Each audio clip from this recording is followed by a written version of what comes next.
Today is all about the experience and gold. We're building Minecraft's easiest gold farm, but inside a volcano. Fortunately for me, I've got the first ingredient for an amazing gold farm. Eggs. Turtle eggs, to be precise. Well, I'll explain a little bit later. But for now, I need to find my way home.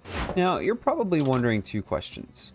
One, how did I get decked out in diamond armor? And two, why are we building a gold farm today? Well, to answer both of those questions, let's take a trip down into the mines. In Stream on Wednesday, we found not just one, but two mob grinders. And so you're probably asking, why aren't we using those for our experience farm? Well, the answer to that is quite simple. Though we found two of them, they are far apart and don't work together.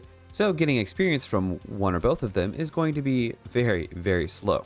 And building a gold farm, I get insane amounts of gold and experience while I'm at it. To answer your other question about diamonds, well, we just happened to get so lucky while we were caving and then strip mining as well. Well, now that you've all been caught up, it's time to gather the rest of the materials for this farm, starting with this.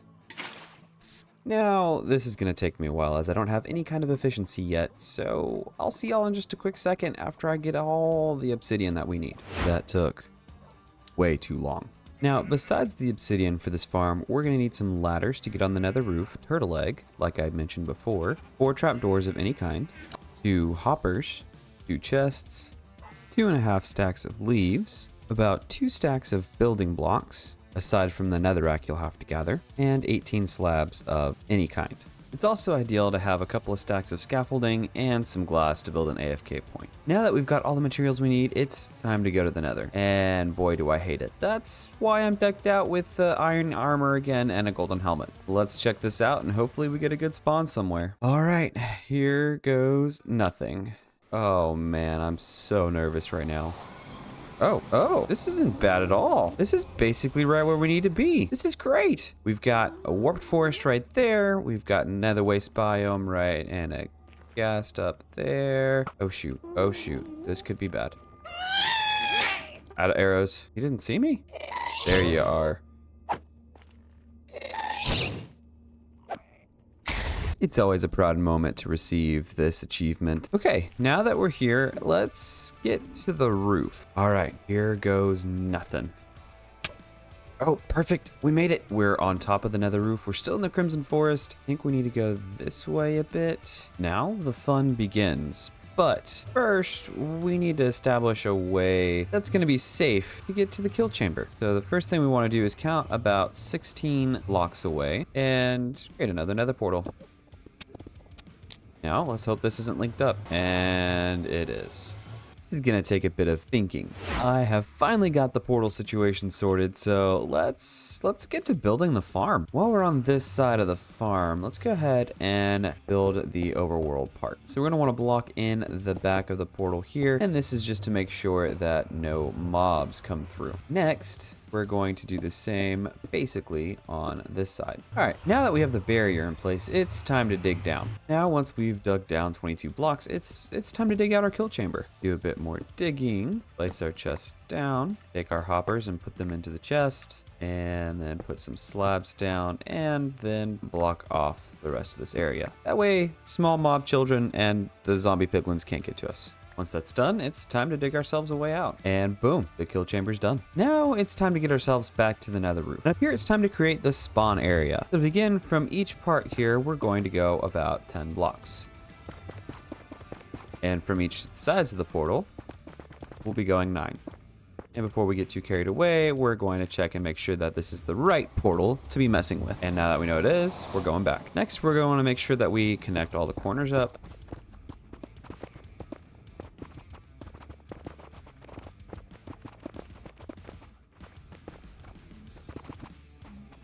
And then fill it all in. Once you've managed to fill in the floor around here, go to one side and dig up 4 blocks. Then you're going to want to build a barrier around and making sure that you leave those 2 blocks there. And make sure that you lay down slabs on top to help prevent anything from spawning that shouldn't be. And once you manage to get the slabs on top of your build here, run through the portal quickly. Don't go to the other side. Come in here, put a spare block down, put in some trapdoors going into the block so they close like so. Remove the spare block and place down your turtle egg.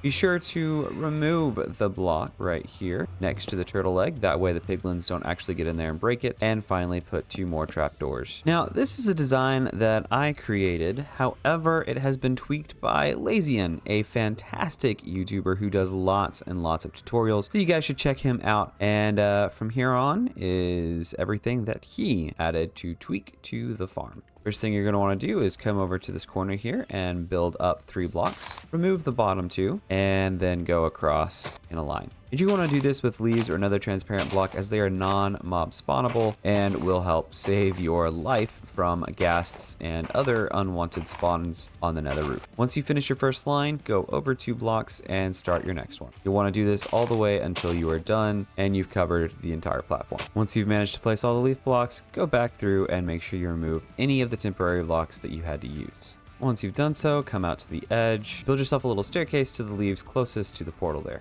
Once you've done so, come right up on top, remove one of the slabs, and place a bunch of your scaffolding here all the way up until you reach build height. Once you made it to build height, go ahead, grab yourself some transparent blocks like glass or leaves, and build yourself an AFK platform up here and wait for a few minutes. Now I've been AFK for about 5 minutes. Let's go check our rewards.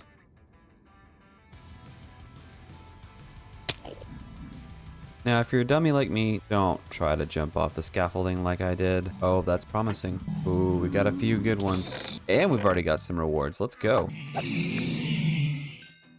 That's a handful of experience, you know, including the fact that I died. Well, now that we got the gold farm working, I am going to do a bit of AFKing, get a bit of experience, level up my armor, of course, and then we'll meet back here for the build. Well, I've done a bit of XP grinding and getting some things enchanted on our tools. We ended up getting a sweet Fortune 3 pick here, which is completely awesome, and a Protection 4 helmet, which is going to be absolutely great. We're going to work on building up our volcano, and I've already designed it in creative. It's not really the size of a volcano. It's more of like a volcanic temple, I guess you could say. So let's pop this off in a time lapse, and I'll show you what I mean.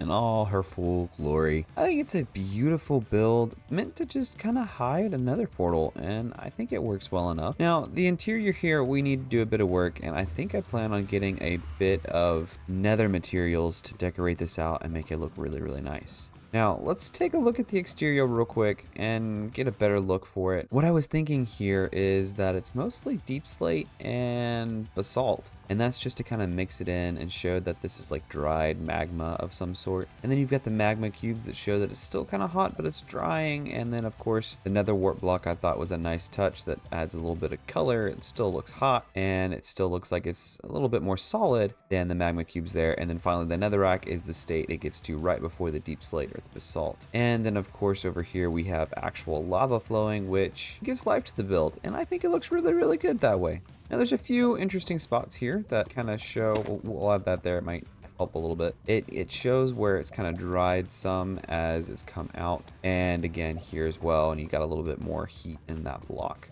I think this looks really cool, and if you want to see how I got the lava in there, I am using it sort of as a light source on the inside here with the glass, allowing the light to come through and just little drips of lava here and there. The last thing I want to do for this build and for this episode is to go grab some stuff from the nether and decorate the interior out in here. We'll get different types of vines and things like that, and I think it'll look really, really quite cool. So I'll see you guys in just a quick second. And there we go. It is finally complete, and I think it looks really great. Definitely better than the cobblestone there. We got a few vines growing in on the ceiling. Got some magma blocks here on the side and the floor, along with another rack and another warp block. I did light up this back area here with a shroom light, and it matches really well with the magma blocks right there. And oh my gosh, guys, I'm a fan of this build. The interior is just blowing me away because these crimson stem kind of look like lava being pumped up out the top there, and it's been a fun build. It really has been. Now over here under this trapdoor is where our little kill chamber is that we set up. In here I set up a little smelting system for getting gold nuggets from the excuse me as I was saying, little system here to get us some gold nuggets from the leftover gold swords and things like that. I just pop them in the chest there. They get funneled down into the furnaces here. And that is all. Thank you guys so much for watching, and we'll see you next time. Don't forget to like, subscribe, and comment. Bye.